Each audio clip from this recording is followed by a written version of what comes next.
ติดตามข่าวที่นำเสนอไปแล้วได้ที่ www.thainews.prd.go.th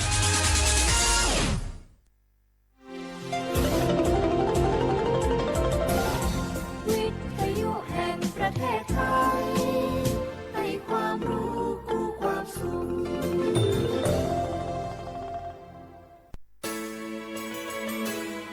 สถานีวิทยุกระจายเสียงแห่งประเทศไทยจังหวัดเชียงใหม่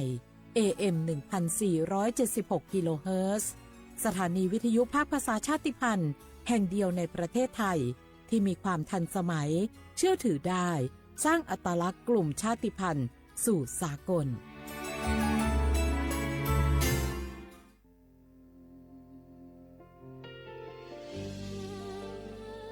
พระเสด็จสู่แดนสวงไทยทั้งปวงน้อมสำนึกในพระมหากรุณาธิคุณตราบนิรันดร์ข้าพระพุทธเจ้าข้าราชการและเจ้าหน้าที่สถานีวิทยุกระจายเสียงแห่งประเทศไทยจังหวัดเชียงใหม่กรมประชาสัมพันธ์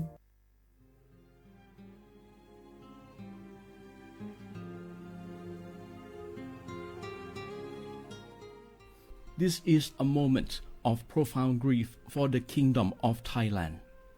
We, the collective voices of Radio Thailand Chiang Mai, join the Thai nation in mourning the passing of our beloved Queen Martha, Her Majesty Queen Sirikit. Her life was a testament to the unwavering service, grace, and deep love for the Thai people. Our humble condolences and thoughts are with His Majesty the King, the royal family, and all the Thai people during this deeply sorrowful time. We will remember her forever.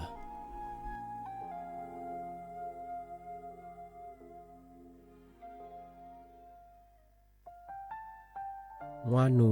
ลิซูชีถ้ามีคนแนวจามาอามสานีมาอาคือที่ลีสร้างโง่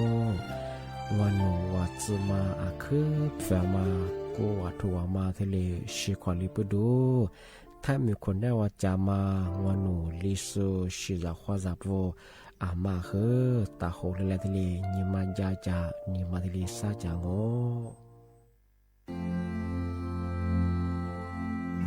รากฐานสังคมไทยตั้งแต่อดีตจนถึงปัจจุบันเคารพเทิดทูนสถาบันพระมหากษัตริย์เป็นศูนย์รวมจิตใจที่เหนียวแน่นของคนไทยในเวลาที่เกิดวิกฤตทางการเมืองพระบารมีของพระเจ้าอยู่หัวก็ทำให้เกิดความสงบและช่วงที่เกิดวิกฤตเศรษฐกิจปรัชญาเศรษฐกิจพอเพียงของพระเจ้าอยู่หัวรัชกาลที่ 9พระราชทานให้กับคนไทยก็ทำให้ผู้ที่น้อมนำมาปฏิบัติมีภูมิคุ้มกันและไม่เกิดความเสียหายพระปฐมบรมราชโองการของพระเจ้าอยู่หัวรัชกาลที่ 10เราจะสืบสานรักษาและต่อยอดและครองแผ่นดินโดยธรรมเพื่อประโยชน์สุขแห่งอาณาราษฎรตลอดไป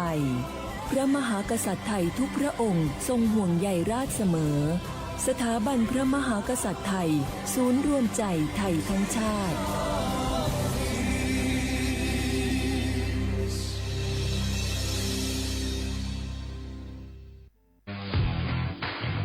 รัฐบาลไทยประกาศสงครามสแกมเมอร์รัฐบาลจึงได้ประกาศสงครามกับสแกมเมอร์ในฐานะที่สแกมเมอร์เป็นวาระแห่งชาติและในวันนี้ผมก็ได้ใช้โอกาสนี้มารายงานความคืบหน้าและเน้นย้ำถึงสิ่งที่เราต้องร่วมกันทำต่อไปรัฐบาลได้จัดตั้งคณะกรรมการอำนวยการป้องกันและปราบปรามอาชญากรรมทางเทคโนโลยีขึ้นมาโดยมีผมเป็นประธานด้วยตนเองเพื่อให้ทุกหน่วยงานทำงานไปในทิศทางเดียวกันเราได้มีการลงนามบันทึกความเข้าใจระหว่าง 15 หน่วยงานหลักทั้งภาครัฐและภาคเอกชนตลอดจนสถาบันการเงินเพื่ออุดช่องโหว่ทางการเงินและตัดเส้นทางเงินของกระบวนการอาชญากรรมเหล่านี้ให้สิ้นซากรวมพลังคนไทยต้านภัยสแกมเมอร์นายอนุทินชาญวีรกูลนายกรัฐมนตรี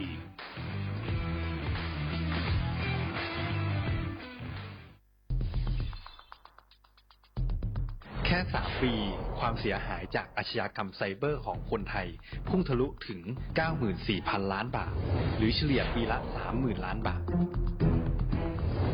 ทุก1 ชั่วโมงเราเสียเงินกว่า 3.4 ล้านบาทให้กับมิจฉาชีพออนไลน์ โจรไม่เห็นใจคนอาชีพไหนอายุเท่าไหร่สถานะทางการเงินแบบใดหมอพ่อค้านักธุรกิจนักเรียนแม่บ้านข้าราชการเกษียณทุกคนตกเป็นเหยื่อได้เสมอและวันหนึ่งอาจเป็นคุณหรือคนที่คุณรักเพราะจุดอ่อนร่วมของเหยื่อคือความเร่งรีบขาดสติหรือแม้แต่บางครั้งก็เกิดความโลภจนเกินไปอย่าปล่อยให้การกดคลิกเดียวลิงก์เดียวทำให้โจรยิ้มกว้างวันนี้ถึงเวลาแล้วที่คนไทยทุกคนจะต้องร่วมมือกันสร้างภูมิคุ้มกันอาชญากรรมไซเบอร์ช่วยกันหยุดก่อนที่ภัยไซเบอร์จะทำให้คนที่คุณรักและตัวคุณเองกลายเป็นเหยื่อ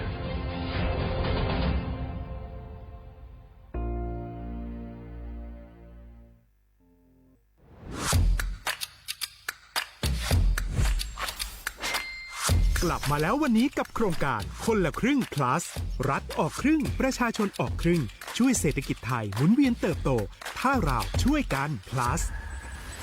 ต่อยอดให้เศรษฐกิจไทยเติบโตอย่างยั่งยืนด้วย5 plus plus ที่ 1 เพิ่มช่วงอายุผู้เข้าร่วมโครงการจาก18ปีเป็น16ปีplus ที่ 2 เพิ่มวงเงินใช้จ่ายจาก150บาทเป็น200บาทเพิ่มพลังซื้อของประชาชนเพื่อกระตุ้นการหมุนเวียนในระบบเศรษฐกิจฐานรากลดภาระค่าครองชีพ plus ที่ 3 เพิ่มสิทธิพิเศษด้วยการดูแลผู้ที่อยู่ในระบบภาษีให้ได้รับสิทธิพิเศษมากขึ้นเพื่อสร้างแรงจูงใจให้ทุกคนร่วมอยู่ในระบบอย่างโปร่งใส plus ที่ 4 เพิ่มโอกาสให้นิติบุคคลขนาดเล็กเข้าร่วมได้ให้ธุรกิจเติบโตเป็นกำลังสำคัญของเศรษฐกิจไทย plus ที่ 5 เพิ่มทักษะใหม่เพื่อพัฒนาให้ร้านค้านำความรู้ใหม่ๆมาช่วยเพิ่มยอดขายลดต้นทุนเรียนรู้เติบโตและปรับตัวไปกับเทคโนโลยีใหม่เพื่อสร้างเศรษฐกิจที่แข็งแกร่งจากคนละครึ่งสู่คนละครึ่ง plus ไม่ว่าจะสั่งข้าวคนละจานชาเขียวคนละแก้วขนมเค้กคนละชิ้นหรือหลายๆชิ้นก็ใช้ส่วนลดได้ทันทีสูงสุดวันละ200บาทแถมใช้กับฟู้ดเดลิเวอรี่ก็ยังได้สำหรับประชาชนไทยอายุ16ปีเป็นต้นไปสมัครรับสิทธิ์ผ่านแอปพลิเคชันเป๋าตังวันที่ 20-26 ตุลาคม 2568สำหรับร้านค้าที่สนใจร่วมโครงการสมัครได้ผ่านแอปถุงเงินวันที่ 15 ตุลาคมถึง 19 ธันวาคม 2568 แล้วเตรียมพร้อมรับลูกค้าจากทั่วประเทศเพราะนี่คือโครงการที่คนไทยทุกคนช่วยกัน plus เพื่อให้เศรษฐกิจไทยโตไปพร้อมกันโครงการคนละครึ่ง plus ดำเนินการภายใต้เป้าหมายที่ชัดเจนของรัฐบาลในความต้องการกระตุ้นเศรษฐกิจลดภาระค่าครองชีพให้ประชาชนและยกระดับศักยภาพผู้ประกอบการไทยให้พร้อมในยุคดิจิทัลโดยยังคงยึดหลักความโปร่งใสตรวจสอบได้และป้องกันการใช้สิทธิที่ผิดวัตถุประสงค์คนละครึ่ง plus เพิ่มพลังเศรษฐกิจไทยพร้อมโตไปด้วยกัน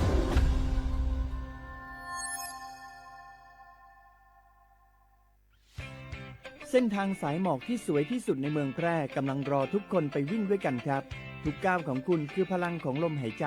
ชวนเพื่อนชวนครอบครัวมาวิ่งฝ่าสายหมอกเพื่อโรงพยาบาลแพร่ในวันอาทิตย์ที่ 7 ธันวาคม 2568 บริเวณลานกิจกรรมหลังวัดพระธาตุช่อแฮมาร่วมกันส่งต่อพลังแห่งความดีเพราะทุกก้าวของคุณช่วยต่อชีวิตให้กับผู้ป่วยในโรงพยาบาลแพร่สมัครได้เลยวันนี้แล้วไปวิ่งด้วยกันในวันอาทิตย์ที่ 7 ธันวาคม 2568พบกันบริเวณลานกิจกรรมหลังวัดพระธาตุช่อแฮนะครับ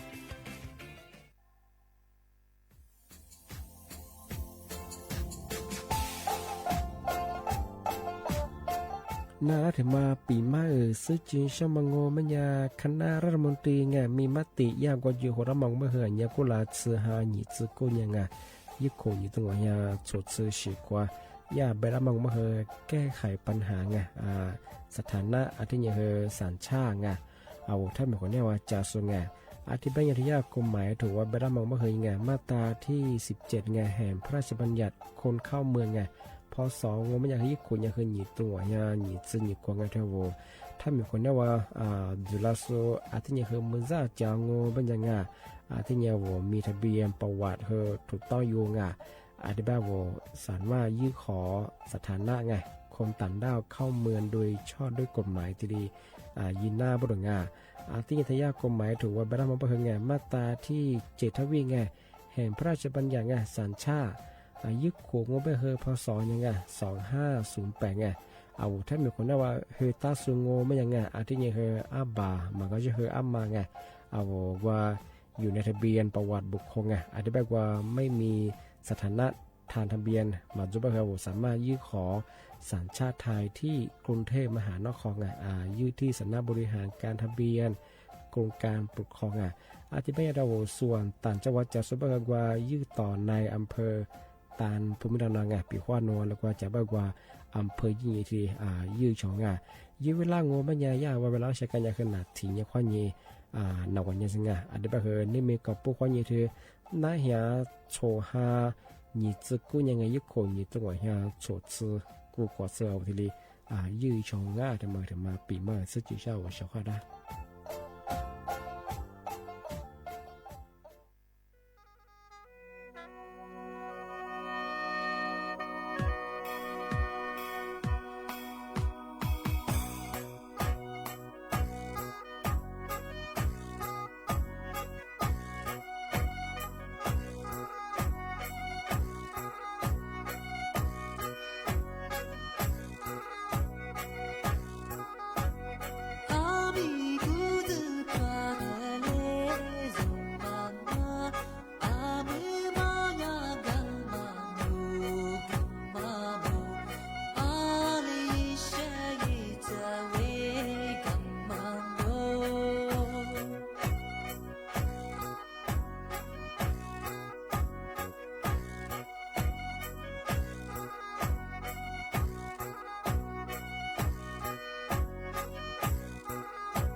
เสียขวาไปแล้วขว้างอ่ะอามาสาหนีโมขวาหนีสามโมงอ่ะเอาลิซุงโงโดดสเตขวาไปแล้วงาเอาลิซุงโงปากกากูไงทำมาสาโดยจะมันก็ไม่ทาจิ้มหมายด่างปัจจุบันเนี่ยโดยจะยิดดูกูก็เป็นยาสถานีวิทยุกระจายเสียงแห่งประเทศไทยจังหวัดเชียงใหม่วะโดยจะวอลิซุงโงด้วยมันก็ไม่คือหนีวิลาจวงในแนบคือโฉมโมควาหนีจิโมวะคือติขวาโดที่มุลว่าหนีโมควาหนีสามโมงนาทีเนี่ยควาหนีนาเนี่ยสถิติโดจ้างทิ้งท้าววิทยุว่ามือจำมันก็มันยังไงยิ่งครึ่งความถี่ของมันคือที่ตัวลิยาชิดชัวโจเนี่ยโดหลังวิทยุเนี่ยไว้ระบบยา AM ที่ยิ่งกว่าระบบไลฟ์สดคือว่า Facebook เป็นอย่างไรเพจสวทจุดเบียเชียงใหม่อาจเป็นอย่างไร AM ที่ตัวลิยาชิดชัวบัวคือโดหลังถ้าอยากจะได้ไลฟ์สดยังถึงยิ่งเลยว่าเปียกว่าอะไรที่ยังมายินเนมมาขายยินเนมแต่เบียร์ก็คือหมอไลฟ์อันก็คือถ้าวิธียุ่งยากคือtình nhiên đến đâu cho con với nệm mà khai bên khoa hơi nhà một mỏ lấy sủi bao hơiวิธีnhà hơi tọt thì tôi giảng nên mi thì nhiên ngô bên nhà đi su bằng ngô bên nhà hơi sư ha sư nhỉ thì nhưng mà nên mi thì nhiên bao hơi mổ nhỉ mổ nhỉ yêu khổ nhỉ tôi nhỉ dân hòa khổ thì bên nhà vô thai bà bao hơi sư nhỉ ha thì nhỉนี่ไม่ถึงยี่ป่ะคือซื้อยี่ห้าเดี๋ยวเราไงเดือนธันวาไงซื้อยี่ห้าไม่คือช่วงที่เทศกาลคริสต์มาสไงคริสต์มาสบัติมาเป็นของชาวงานที่เป็นอย่างคือไงบัติมาไม่อย่างคือไงนี่มีกระปุกยามังโง่ไม่อย่างที่ว่าช่วงเทศกาลคริสต์มาสไงอะไรกว่ายี่คือไงกว่ายี่ห้านแบงอะไรกว่าคือโซตบแต่ยามังโง่ที่เสียขึ้นจวง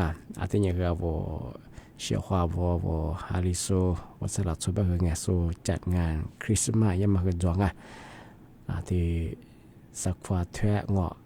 นี่ที่ก็ต้องเป็นที่เฮียเย่ที่ก็ได้จะเป็นสาเหตุลิงียิสุยิงมันกับมันละเทียบเป็นไงกับบีกับช่วยไงว่าไปอยู่ว่าเป็นโซบ่าจะจะมาว่ามันคือโจงลิสุบิชิมัสลิสุบิชิละชาดงมีล้างจงล้างจีดีว่าละมันคือจงที่นี่คือจะเนี่ยกันเนี่ยกูตรงอีสิจีคือขึ้นจงใช่ไหมว่าเป็นจังเนี่ยสิ่งนี้ที่สิ่งนี้ที่กูไงที่บัดที่มันเป็นเนาะเช่นดาวงูเป็นเนี่ยยุดดูเป็นจำเนี่ยคือนิจิสานี่คนนี้นิจิช่วยเนี่ยเนาะบ้านน้ำรูเป็นไงรุ่งดินดำไงเนาะวันนี้ส่งเป็นคือนาฟูไงเนาะนาฟูจัดจะว่ายาคริสต์มาสมาที่ใจอับรองอันนี้เป็นไง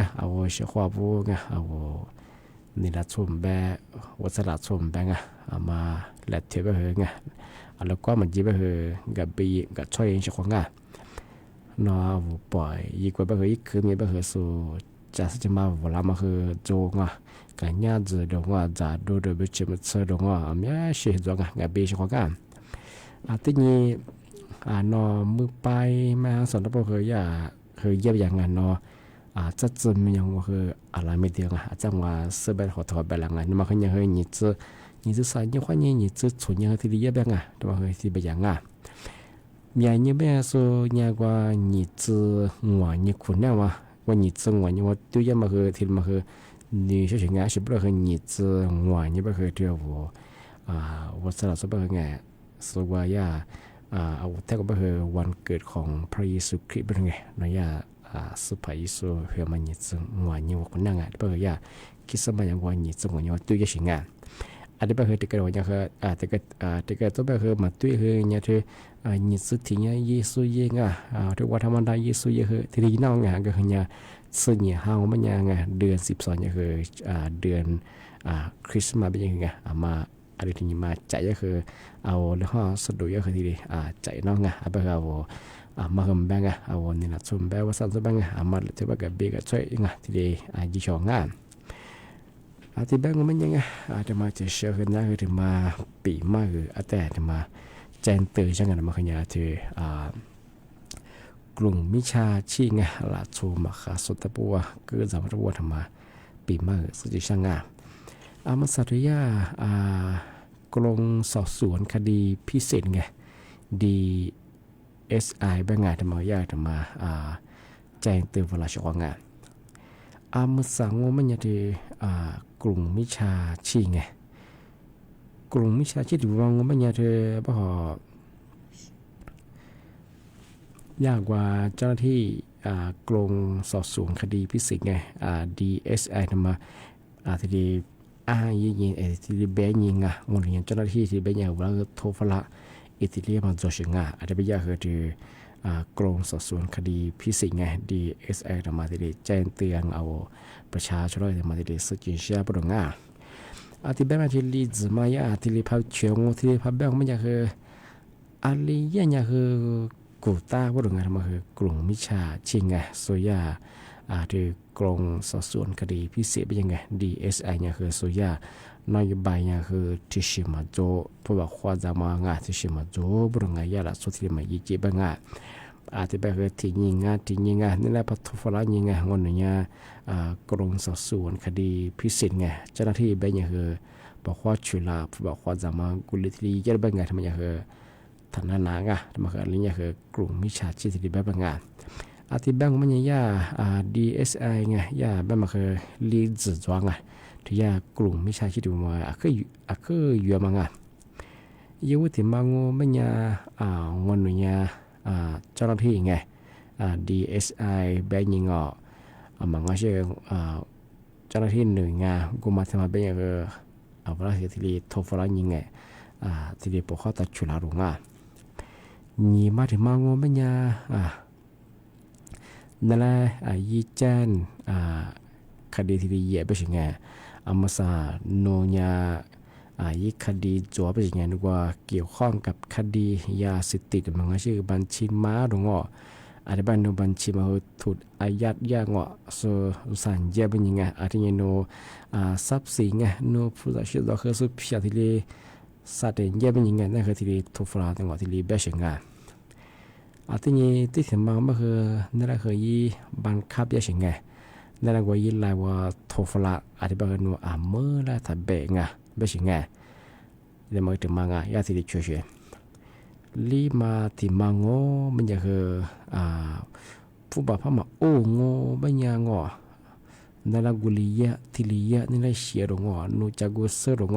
ที่เป็นยังไงนั่นแหละชนละไปเลยเอาว่าที่ขู่ยังไงเอาว่าเราจัวยังไงนึกภาพว่าโอ้ยังไงไอ้ธรรมะกรมสอบสวนคดีพิเศษไง DSI ตัวที่แจ้งเตือนฝรั่งที่เป็นยังไงว่าเชื่อเขาเป็นมาคือจำงจ้าแน่แสดงที่ถ่วงแบบจำแบบทุกฝรั่ง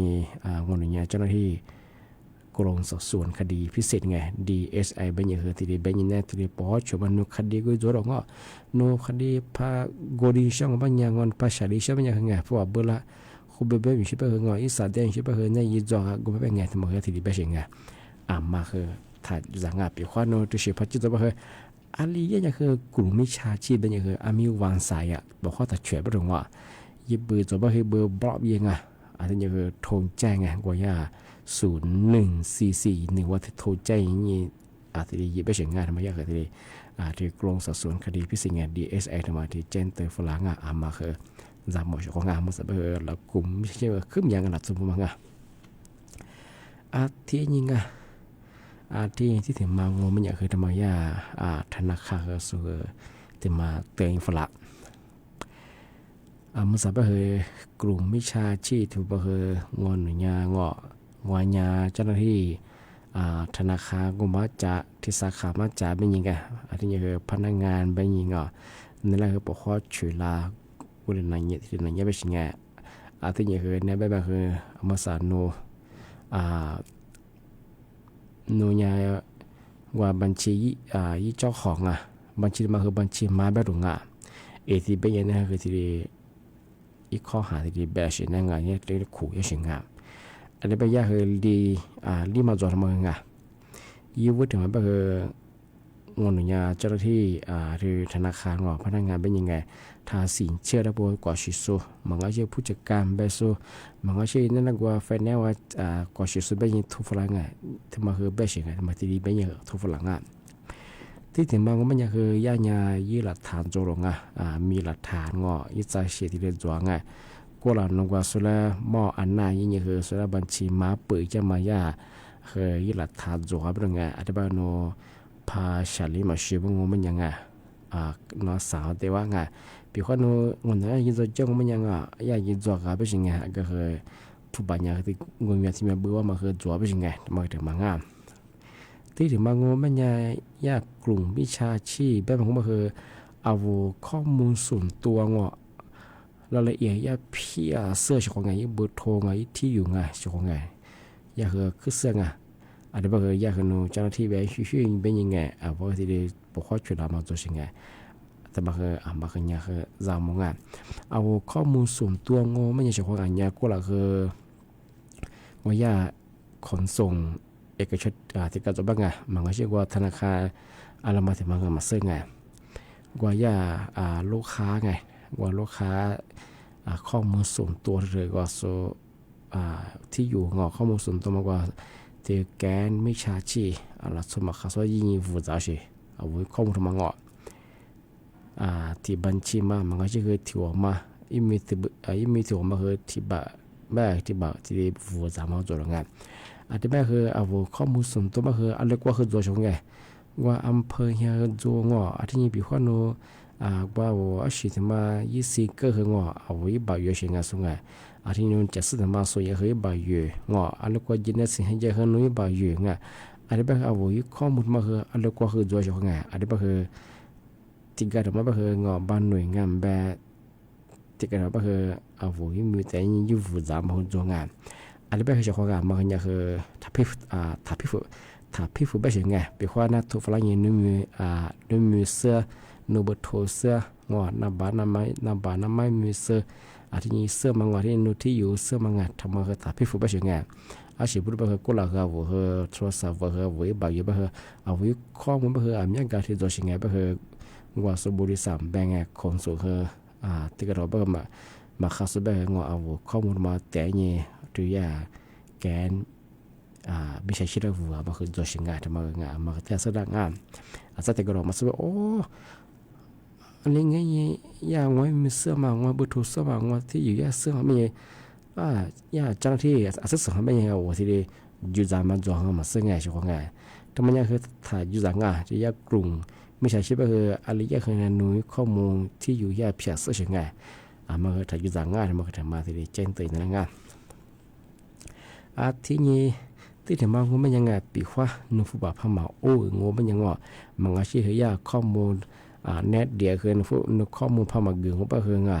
พวกพม่าโอ้งงมันยังคือนุ่มบัญชีไอ้มาจัวคือยาพี่ที่ดีจุสันยางที่ดียาที่ดีเยี่ยบถึงเจ้าของทำมาคือยาธนาคารแบบคือยานโยบายที่ชิมาโจบถึงยาหลักชุดแบงก์เนี่ยทฟรานี่โนเจ้าของมาชิกุมาทำมาโนสุดามานายนี่เหรอมาชิมาเปลือกมาดงวันนี้ผู้บอกว่าจามาพวกเขามันเกิดแบบโนบัชิสันยังมาคือเนี่ยสุจนาที่สุดสมัยสุดที่มาเยี่ยบดงที่บ้านเนี่ยชิของนาที่ชิพัชจิตสมัยเหรออะไรเนี่ยคือบอกว่าแต่เชื่อบ้างว่ามีวางสายเนี่ยเหรอเบอร์มาเจอแล้วบ้างเหรอไง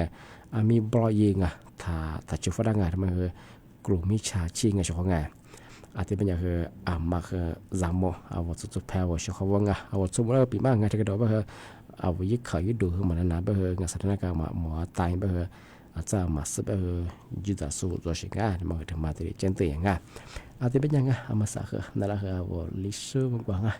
แต่ว่ากระนังทำมันกว่านักกันยังอาจจะบอกว่าแต่ว่าชุดกว่าเอาจะว่าถ้า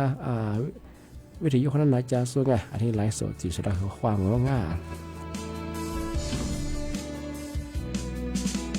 อันนี้คือพาแห่งยิ่งกว่า安尼飞马蹄子瓜，我就我把家是你，是那个别个国家，头个是你数码个，全面可你咋得咋，不学个来一马个，也比得你富巴罗。安尼飞怕害你瓜，安尼飞马蹄子瓜，车都对你咋咋咯，把头被你阿呀咯，头个是你一马说，说法都一比马个，路飞把自己马个，落个落脚马木做。开始，怕是。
มาสู่แห่งยิ่งยาหมู่กว่ามีแน่ก็เร็วอาทิตย์จากคือมาชื่อเราอามือมาสู่แห่งยิ่งยาถูกซื้อนี่สู่คนละซื้อผักกูผักดูละเจ้าตาผักลงปากผิวละเจ้าลูกปัดดูปัดจะชื่อซื้อนี่อยู่ซื้อจะโลเรื่องแหละผู้ซื้อผู้กว่าโลมาที่จะฟูจะว่าเร็วมากูอาจจะดูว่าเร็วซื้อนี่ซื้อแต่กับกูเรามีแต่เชื่อมามูบาเรานี่มีซื้อ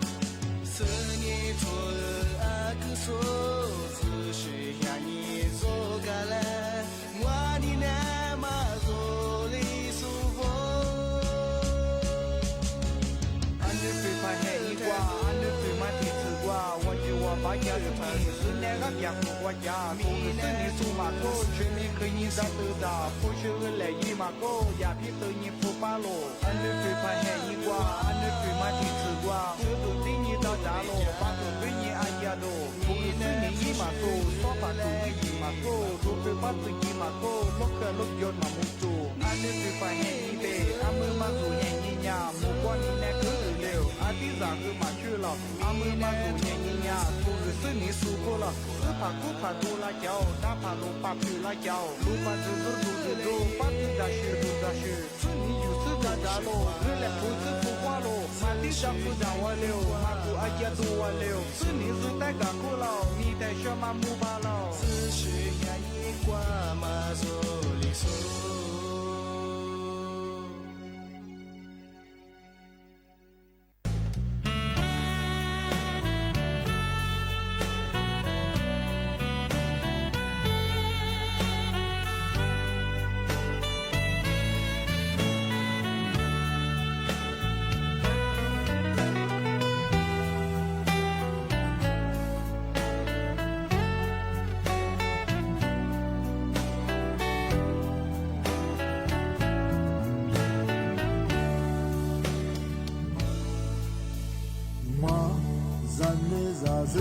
挂壁，你的弗拉挂起，马爸爸女你那挂鼻子，古嗲的，你米哈巴古萨，亚马特斯马爸爸，你亚巴拉罗。父把抓米，是你马萨米，我是那光马沙那马伊的，后马扎怎么都我的一个家，我爸爸路上只家嘛，我比你马路，我爸爸努努你呀，我妈我只他是路路有，莫路下嘛你你我。小巴家里，不和我比，我和我来比跳楼，我爸爸努些家嘛，我是我母。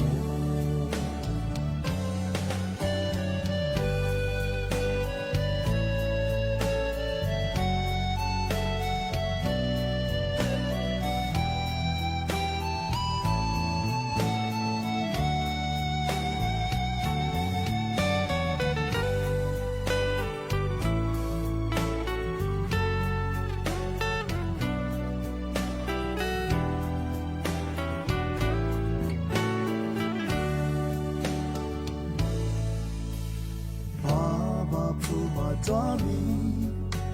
是你马萨米，我是那光马沙那马伊勒胡马扎，马扎马东我的一个家，我爸爸路上只家嘛，我比你马路，我爸爸。努努你呀，我妈我只他是路路有，莫路下嘛努你我，小巴家里不和我比，我和我来比跳楼，我爸爸努些家嘛我什么母，我爸爸。努努你呀，我妈我只他是路路有，莫路下嘛努你我，小巴家里不和我比，我和我来比跳楼，我爸爸我比你大怕寂寞，我爸爸。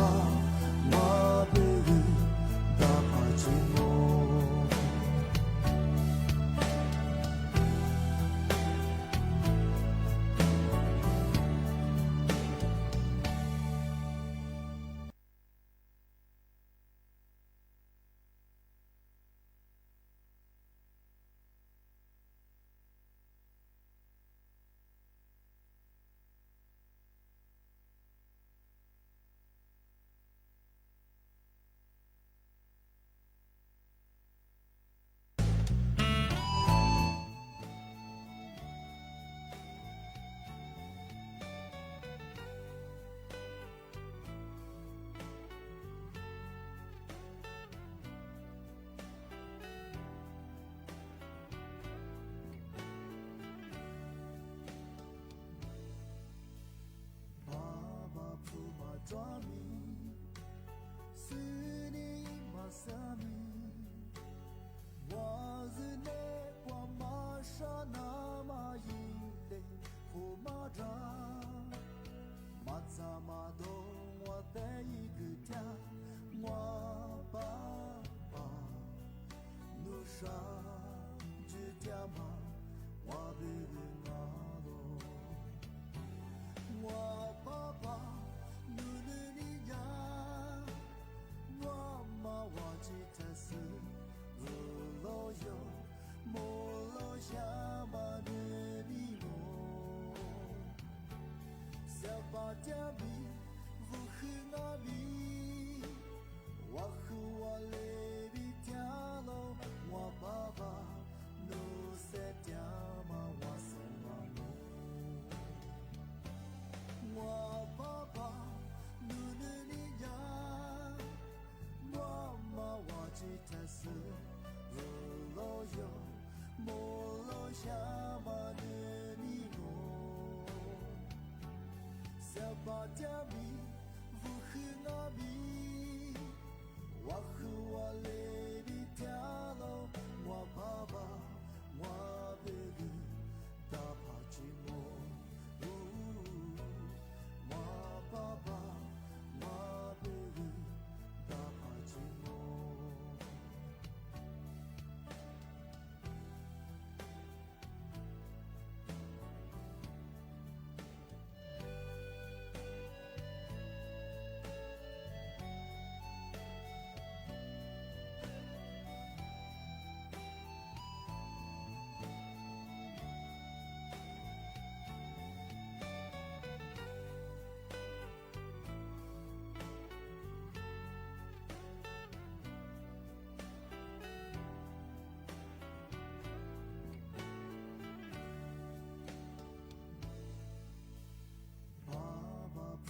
抓米，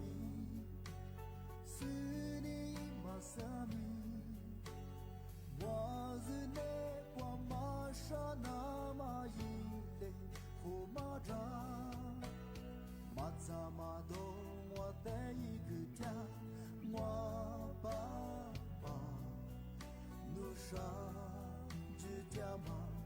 我贝贝马罗，我爸爸。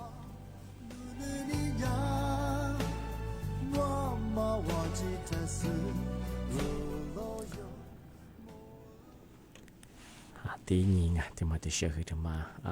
cái bị mơ sự chính sang do cô là một thay một con heo do phát tay đúng không nghe từ cao trong mặt nghe là cô trong mặt sự nghe thì là nam thua gì cái nhà ngọ mà sao bây giờ giờ xử lý bên nghe thì là bámพื้นที่กว่าจังหวัดสงขลาจีจังหวัดหาดใหญ่บ้างไงที่ยิงกันมาค่ะก็สอนแหลกงานอธิบายของมันยังคือไงมาสายาเจ้าหน้าที่แนะนำอยู่ฝรั่งมังมันยังงานเราที่พื้นที่จังหวัดหาดใหญ่จีไงที่นี่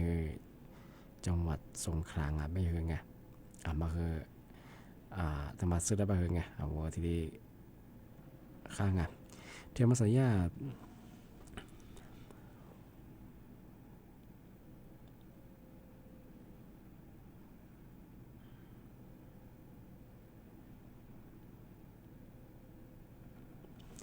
แต่ติดชื่อไงชงไงถ้ายินดีแต่มาลาปดงไงทายามาศูนย์ปฏิบัติการไงแก้ไขสถานการณ์ฉุกเฉินบ้างไงอุทกภัยไงทำมันจะพัดใต้ที่บัวที่โกลาน้ำท่วมอย่างก็ยังไงอันจะช่วยก็ยังไงที่บัวเคลื่อนใช้ไฟฟ้าไงเอาเรียกกู้ยามาตรงง้อตู้ยินแบงหม้อของข้าวด้วยอย่างไงเดี๋ยวเคลื่อนใช้ไฟฟ้ากว่าตู้อย่างทั้งพวกมันไงมาสานไปไงตู้อย่างคือถักใกล้บุรุษไงไอ้บ้าอาชีพรุ่งเรืองกว่าว่าเครื่องใช้ไฟฟ้ามาคือญี่ปุ่นเนี่ยจะยามาฝุ่นหรือบ้างไงโนภาเก้ามันยังคือขึ้นจากขึ้นเบียร์บ้างกว่าว่าแต่ความชามาคือยังขึ้นยาชาซาที่เกิดบุรุษไงที่ยังคือความเสียหายคือที่แต่ความว่าแต่เบียร์มาที่แต่ความขึ้นเบียร์มาเกินนะบุรุษไงอันนี้บ้างกว่าว่าเครื่องใช้ไฟฟ้ายังคือญี่ปุ่นคือว่าตัวก็ตัวถักใกล้บุรุษไงมายังคือในทางฝรั่งไงที่ที่ทำมาเป็นไงเท่าลดขึ้นแบลุมแบงไงว่าน้ำท่วมกันยังไงอันจะตีกันยังไงเป็นไงหลัวว่าสไตล์มาคือถ่ายจีบุรุษไงยืดถึงมันคือว่าแบตเตอรี่ไงก็แทนดูนี่คือยิ่งชาล้านยังสิ่งกับกุญยิ่งเงาะชาอันจะมาว่ายิ่งเครื่องคนนี้ว่าที่ว่าชีเดียมาคือตัวสิ่งไงอันนี้เป็นนั้นว่าสไตล์ยืมก็คือหลุมมาคือขึ้นจากที่ความเสียหายมาคือขึ้นอย่างไรก็คือโนชามาคืออย่างก็เสียซากกันเลยปรุงงานอธิบายคือว่าหลุมแบงและเครื่องแบงไงเครื่องใช้ไฟฟ้าทุกอย่างคือปีว่าอาจจะอยู่กันยังไงอาจจะตีกันยังไงคือว่าจะใช้เลยสไตล์ยังมาตัวการมาคือถ่ายยีบ้างงานทำไมยากคือในฝรั่งงานจากงานที่นี้ที่ทำมาก็คือแต่ละจังหวัดไงโดยภาคใต้บางไงเที่ยวพื้นที่น้ำท่วมอยู่สุดเงินยังยังไงเที่ยวเครื่องใช้ไฟฟ้าแบงไงที่หลุมแบงปีว่ามาถ้าเสียหายอยู่บ้างไงว่ามาสายาบางพื้นที่โซจุดบริการไงว่าตรวจเชี่ยมาคือกุยเนี่ยมันไงคือเชี่ยมาซ่อยังมาคือเนี่ยคือเปิดทีเดียซ่ออย่างเป็นไงมาคือเนี่ย60งวดซึกับบ้างงานบางคือจะจังหวัดสงขลาที่เป็นตัวเชียงงาน อาจจะเป็นยังงาวัวชอบปีข้อต่อจัดสุดบ้างไงมาคือวัวติดตามสถานการณ์งอที่ยังคือกว่าส่ย่านหนึ่งเนี่ยก็เนี่ยที่ดีจอมาเฮงว่าเครื่องใช้ไฟฟ้างานลมแบงก์ส่ยาจุบริการตรงสุว่าวุฒิที่ใช้ยามงอยฟิบอร์จึงที่นี่คือมาสันบ้างยาแบบอย่างเงี้ยเดียวว่าพื้นที่พัฒนาบ้างไงก็หลายเดียวน้ำตัวกันยังไงว่าเบียสุดไงที่เห็นมาคือรัฐบาลยังจะมาคือกู้ตัวบัตรเลยยินจอแบบสองที่นี่ว่ารัฐเชื่อว่ามาคือถั่วมันยังคือเงินรัฐสุดที่เลยยินจอแบบที่เลยไปอย่างงานมาคืออยากเคยที่ไปอย่างงานถ้าคือข้อมูลเลยจอคืองานว่าช่วยที่เลยปีมากช่างงานที่นี่สมมติว่าคืองานมาสัตยากรงอุตุนิยมวิทยาพันเหนือแล้วก็คือยังไงมาสัตว์บ้าพันเหนือบางพื้นที่ไงที่ก็ต้องไม่เคยเห็นในเยี่ยมคือยาอากาศคือยาย้าวตรงยี่อุณหภูมิยังคือละสาความยินดีสถิติเปรี้ยวตรงไปคือเจ้าของมาก็เดี๋ยวมาดูแลสุขภาพยังไงจ้าขึ้นยาไปคือก็เดี๋ยวก็มีแหล่ลิไปคือนาลายไปคือมาเปรี้ยวชิดเจือไปคือมาก็เดี๋ยวมาดูแลสุขภาพยังไงที่เป็นยังมาใส่คือวันอาทิตย์สักเดียวเวลากูแล้วที่ไปคือเส้นหนึ่งชมเมื่อวันนี้เจ้าเมื่อวานแต่ความมาแล้วกว่าเฉพาะวิทยุขนาดไหนจะสู้ที่หาไรสวดจีสุดเลยคือผมมองอันแบบเส้นหนึ่งเนี่ยชมเมื่อวันนี้เจ้าเมื่อวานแต่ว่าหมดแล้วคนดูดีเฉพาะเลยคือผมมองข้อ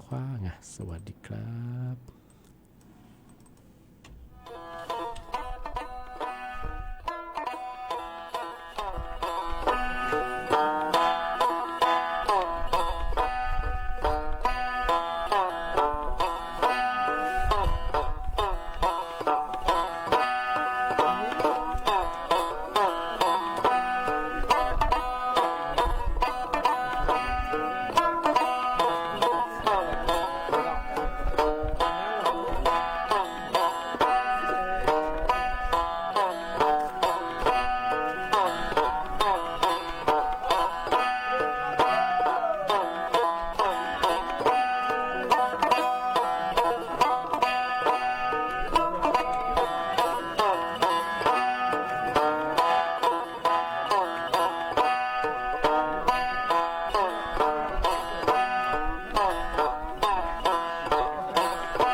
ที่5ครั้งที่6